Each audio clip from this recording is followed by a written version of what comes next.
Yesus Tuhanmu saja itu tidak makan babi. Kok kalian makan babi? Rasul Paulus pun juga tidak makan babi. Karena dia adalah orang Israel, orang Yahudi. Kita yang bukan keturunan langsung dari orang Israel, kita mengikuti hukum Nuh.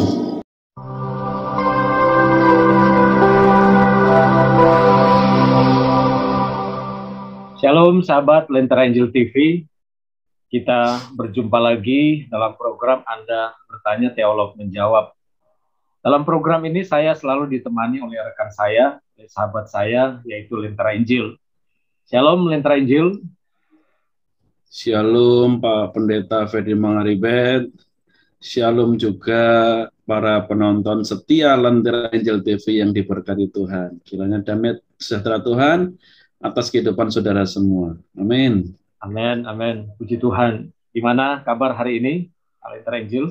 Ya, puji Tuhan hari ini baik. Pak Ferdi juga nampaknya segar. Amin. Semangat. Ya, puji Tuhan. Ya, puji Tuhan. Saya juga dalam keadaan baik, sehat, ada dalam pemeliharaan Tuhan yang luar biasa. Baiklah, Lentera Injil, hari ini kita akan membahas sesuatu yang cukup menarik ya. Dan kali ini kita membahas soal makanan. Makanan yang menurut beberapa orang adalah makanan yang sebenarnya di Alkitab itu dilarang. Di Alkitab dilarang, tapi kok orang Kristen tetap memakannya, yaitu memakan babi.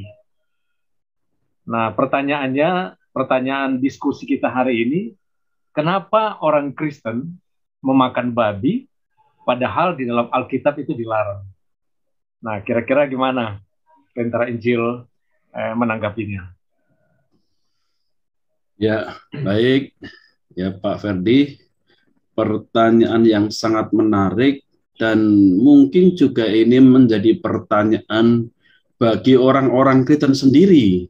Ya. Di samping banyak juga orang-orang non-Kristen yang mempertanyakan ini.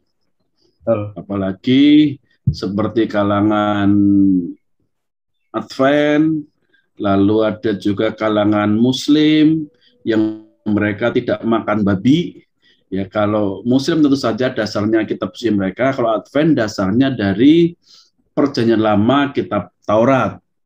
Nah, tapi kok ada mayoritas orang Kristen yang memakan babi? Nah, ini ya.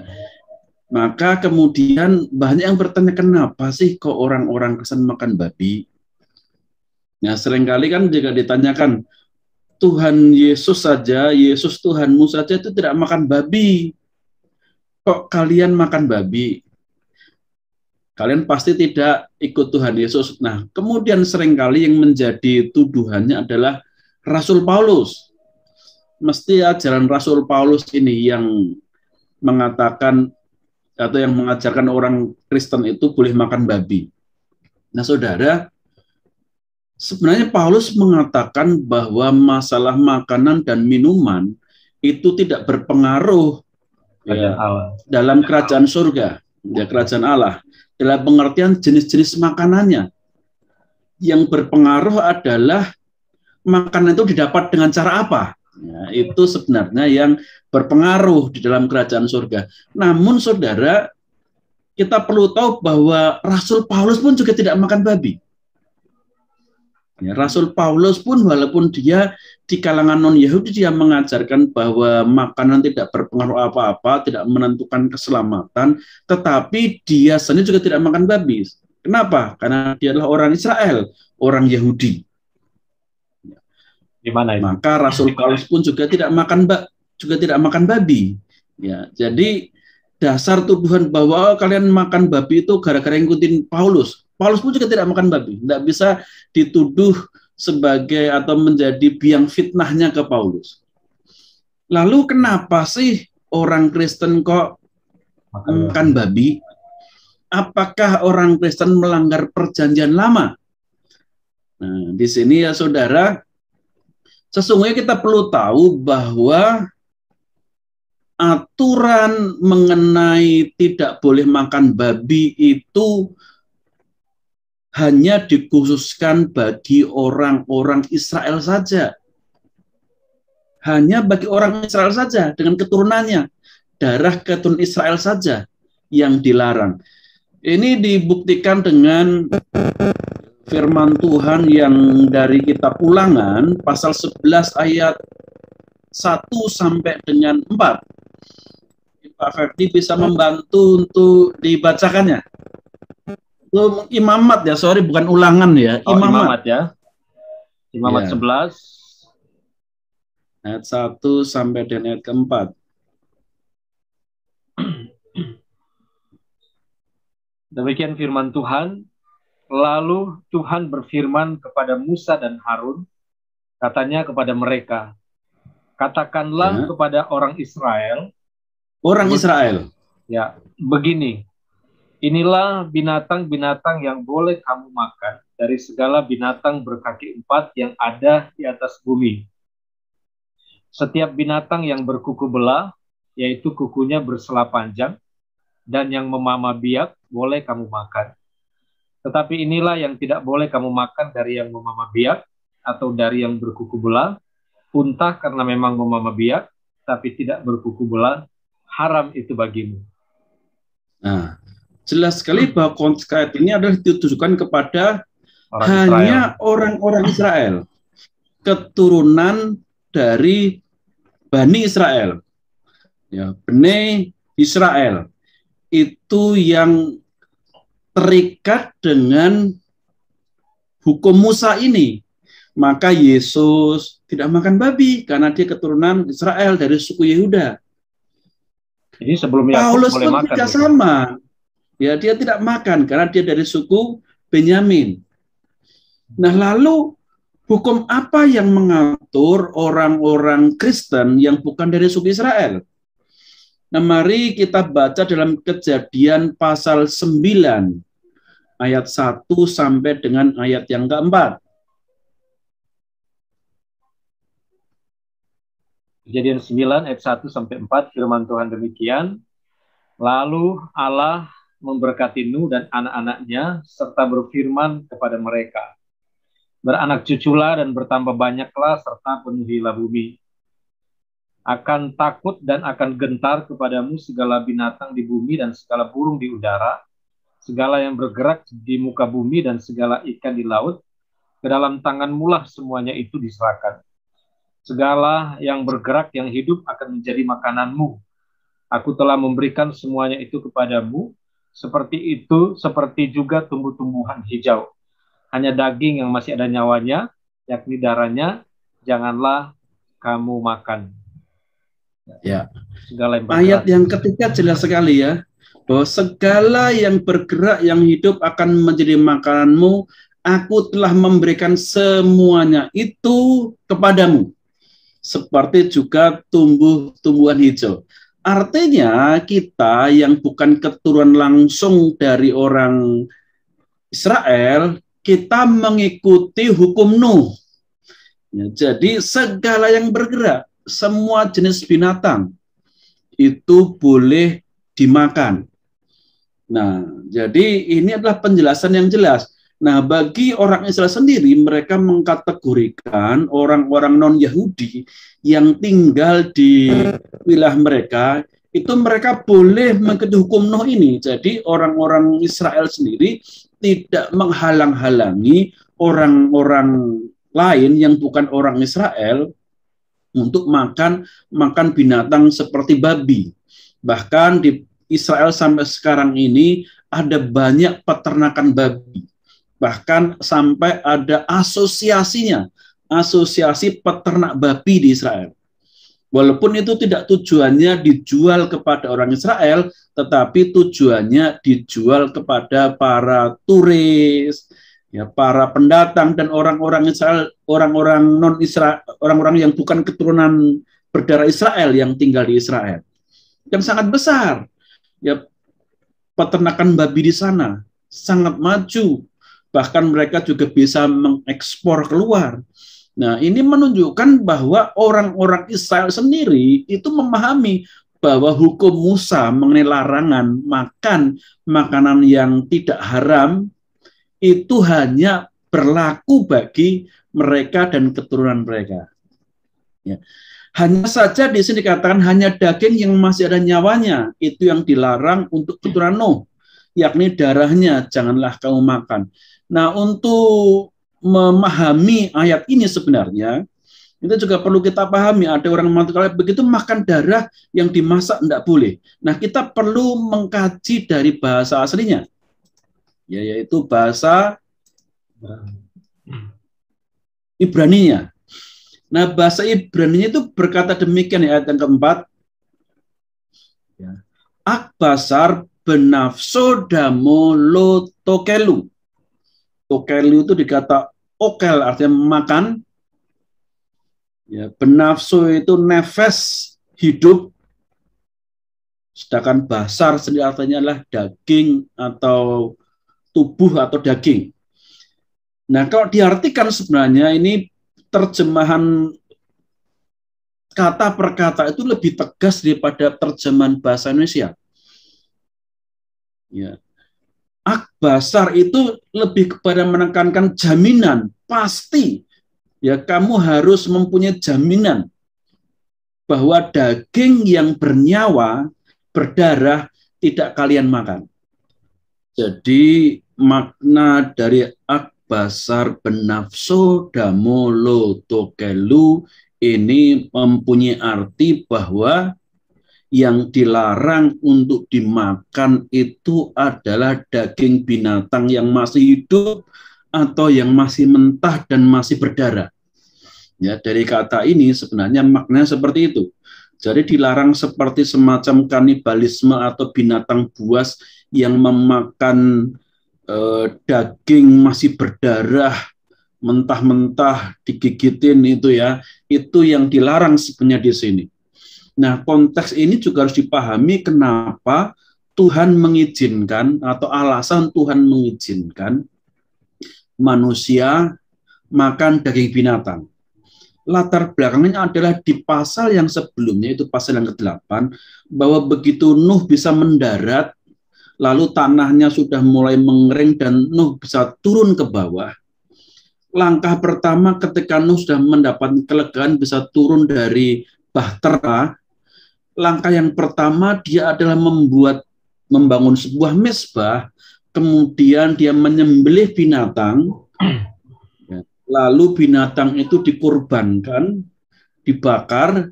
Nah, bau korban itu menyenangkan Tuhan. Nah, dari konteks ini sebenarnya bisa kita pahami bahwa yang dimaksud ini adalah daging yang mentah berdarah, ya, itu atau binatang yang masih hidup digigitin sampai buat makan, itulah yang dilarang. Karena itu kekejaman dan juga kejijikan sebenarnya. Kita tidak boleh seperti itu, memang ada daging yang harus memang dimasak dengan benar. Ya, begitu ya Pak Ferdi, ya yang harus kita pahami kenapa ke orang Kristen itu makan daging babi. Karena orang Kristen tidak berada di bawah larangan hukum Musa mengenai makanan. Tetapi orang Kristen di bawah hukum Nuh selaku keturunan dari Nuh. Orang Kristen bukan keturunan dari suku-suku Israel, maka tidak terikat dengan hukum larangan yang ditujukan kepada orang Israel.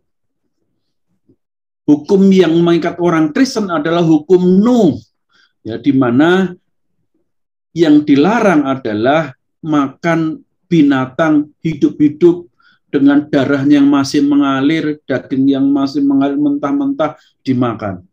Itu didasarkan pada Kejadian pasal 9 ayat 1 sampai dengan yang 4. Dan ini dipahami oleh orang Yahudi. Begitu Pak Ferdi. Ya. Jadi kalau ada orang Israel, ya, dalam konteks orang itu percaya kepada Yesus, tidak boleh dan atau tidak terserah dia gitu mau makan atau tidak, di mana gitu. Orang Israel yang artinya sudah percaya kepada Yesus gitu. Ya, Kalau dalam konteks dia Israel. makan, kalau dia makan, Oh ya. salah atau tidak salah gitu. Dalam konteks dia itu orang Israel, tapi percaya kepada Yesus. Oh ya, ya memang orang Israel sendiri sebenarnya yang sudah percaya Yesus, dia mempunyai warga kerajaan Allah ya, kerajaan Allah, di mana sebenarnya ditekankan lagi bahwa hukum Taurat itu tidak menyelamatkan. Ya, hukum Taurat tidak menyelamatkan, tetapi dalam konteks seperti ini, untuk sekarang ini, lebih banyak orang Israel yang asli, mereka juga tidak makan binatang-binatang yang haram, itu dalam konteks untuk menghargai tradisi-tradisi nenek moyang mereka, juga sebagai bentuk penghargaan pada kebudayaan. Ya, sebagai bentuk penghargaan kepada kebudayaan mereka, nenek moyang, sehingga berita Injil itu tidak terhalang. Karena kemudian setelah mereka jadi Kristen, merasa udah bebas semuanya, makan semuanya, tapi Rasul Paulus mengajarkan, kalau karena makananmu itu saudaramu tersandung, lebih baik kamu jangan makan. Tetapi dalam konteks keselamatan, itu tidak dipengaruhi dengan makanan-makanan ini. Demikian Pak Ferdi. Jadi kalau ada orang Israel Kristen yang makan, sebenarnya tidak salah ya? Tidak salah. Ya, tidak salah. Ya, dan sebenarnya pemahaman konsep adanya hukum Musa dan hukum Nuh ini sudah dipahami oleh orang Israel. Dan hukum Taurat sendiri juga mengizinkan orang-orang yang bukan Israel untuk memakan binatang-binatang yang dikategorikan haram atau tidak halal. Ya, binatang yang haram itu diizinkan di dalam kitab Taurat, hukum Musa sendiri.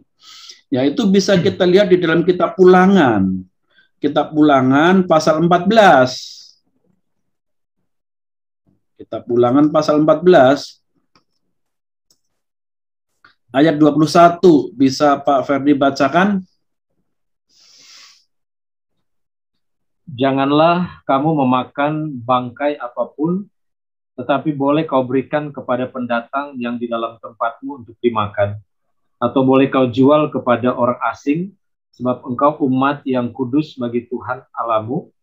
Janganlah kau masak anak kambing dalam air susu induknya.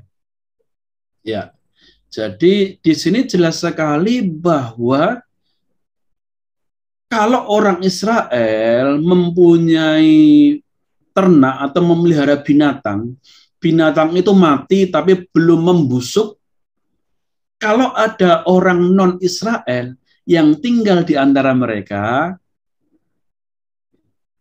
daging binatang itu boleh diberikan kepada mereka untuk dimakan. Artinya, hukum Musa itu memperbolehkan orang-orang non-Israel memakan binatang yang ketika masih hidup disembelih, darahnya segar tertumpah, sehingga dagingnya bisa bersih dari darah.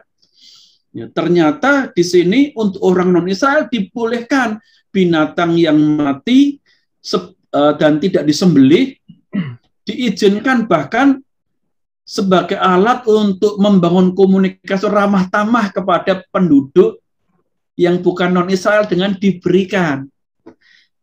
Diberikan saja, atau kalau enggak diberikan boleh dijual kepada orang asing.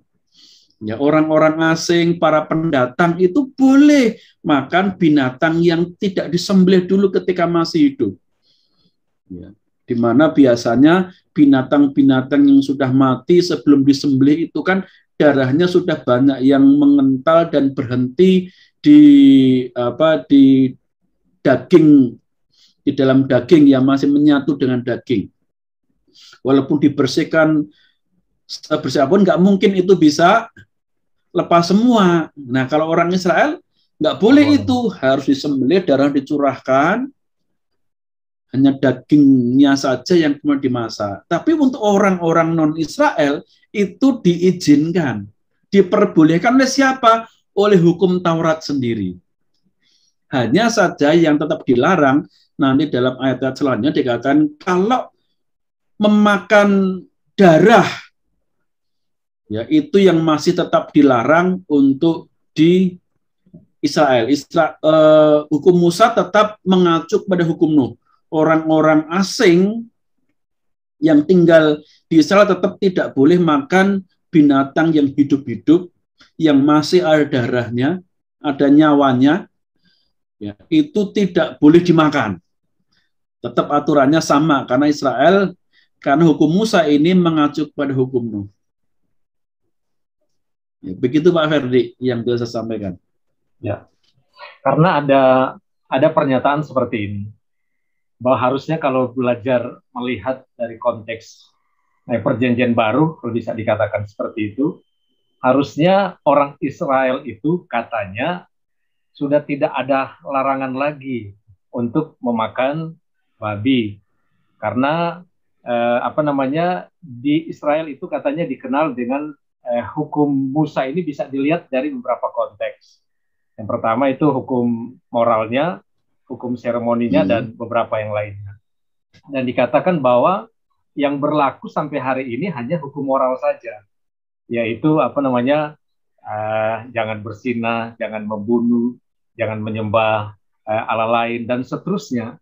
Tetapi hukum seremoni, katanya, seremonial ini, itu sudah berakhir. Itu dilihat dari konteks Ibrani ini ya, saya bacakan ya. Ibrani pasal 9 dikatakan seperti ini. Yeah. Karena Ibrani 9 ayat 10, karena semuanya itu di samping makanan, minuman, dan berbagai macam pembasuhan hanyalah peraturan-peraturan untuk hidup insani yang hanya berlaku sampai tibanya waktu pembaharuan.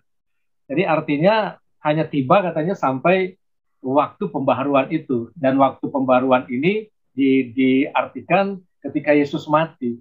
Jadi ketika Yesus mati katanya hukum seremoni ini sudah tidak berlaku lagi, termasuk larangan untuk memakan daging babi ini. Jadi menurut pendapat yang saya pernah baca gitu, bahwa harusnya orang Israel sudah bisa makan gitu kalau dilihat dari konteks perjanjian baru dalam arti ketika Yesus mati. Gimana kira-kira? Benarkah? Ya, dalam pengertian begini, itu bisa diterima dalam pengertian orang Israel yang sudah terhisap dalam hukum Kristus. Selama mereka tidak menerima Kristus sebagai jalan keluar dari permasalahan hukum Taurat dan dosa, maka mereka harus berada di dalam hukum Musa ini. Ya, mereka masih harus hidup di dalam hukum Musa ini. Ya, mereka bisa dibebaskan dari seremonial itu ketika mereka sudah menerima secara penuh penggenapan dari hukum seremonial itu dalam Yesus. Ya, mereka belum menerima Yesus sehingga dampak atau manfaat dari pengorbanan Yesus itu belum menghapuskan hukum seremonial mereka. Gitu ya. Pak Ferdi ya. Jadi sebenarnya tidak, ketika mereka masih mematuhi itu tidak salah juga ya? Tidak salah. Tidak salah sampai mereka harus menerima Kristus sebagai Tuhan dan Juru Selamat. Hanya saja dengan konteks yang sekarang ini sebenarnya hukum Taurat sendiri sudah tidak mungkin lagi diberlakukan. Kenapa? Karena para imam-imamnya tidak ada. Lalu bait sucinya ya maupun juga tabernakelnya dan perkakas bait sucinya itu tidak ada, belum ada sampai sekarang. Kalau toh dibuat sekarang pun belum memenuhi kriteria kekudusan ya dalam perjanjian lama. Maka mereka pun hanya bisa mentaatinya sebagian saja, tidak bisa memenuhi secara penuh apa yang diajarkan hukum seremonial di dalam perjanjian lama atau hukum Taurat. Ya, mereka belum memenuhinya. Bahkan pentahiran mereka sebagai orang Yahudi pun walaupun mereka sejak umur 8 hari itu disunat, tetapi untuk hukum ritualnya itu belum memenuhi syarat. seperti apa yang diajarkan dalam Perjanjian Lama. Ya, persembahan-persembahannya ke bait suci, baik itu domba maupun burung terkukur yang diterima oleh imam, tidak ada yang menerimanya lagi. Nah, itu ya. Jadi memang sesungguhnya itu adalah sudah jelas merupakan fakta bahwa Perjanjian Lama itu memang secara seremonial sudah tidak mungkin lagi diterapkan secara sempurna. Hanya bisa disempurnakan ketika mereka memenuhi hukum Kristus. Sekuat apapun mereka berusaha menjaganya, tapi faktanya tidak bisa ditemui. Bahkan orang-orang Israel sekarang pun sebenarnya masih dalam tanda petik dikatakan sebagai orang yang belum dikatakan sebagai orang yang masih najis, belum sepenuhnya sebagai umat Allah karena mereka sendiri belum mengalami penyucian, pembasuhan sesuai dengan standar dari Perjanjian Lama. Begitu Pak Ferdi. Baiklah sahabat Lentera Injil TV, saya yakin kita sudah mendapatkan pelajaran yang berharga, yang baik, yang luar biasa, sehingga mungkin selama ini kita mempertanyakan, bertanya-tanya kenapa ya kita makan daging yang dilarang oleh firman Tuhan, tetapi lewat penjelasan hari ini, kita mendapatkan penjelasan yang baik, yang luar biasa, yang sangat-sangat memberkati kita semua. Kita akan berjumpa lagi ya dalam dialog-dialog selanjutnya, tentu saja dengan pembahasan-pembahasan yang tidak kalah menarik, yang selalu menarik untuk didengarkan, selalu menarik untuk dibahas, dan semuanya ini untuk hormat dan kemuliaan bagi nama Tuhan. Terima kasih Lentera Injil untuk pemaparannya. Tuhan Yesus memberkati kita semua. Shalom. Shalom.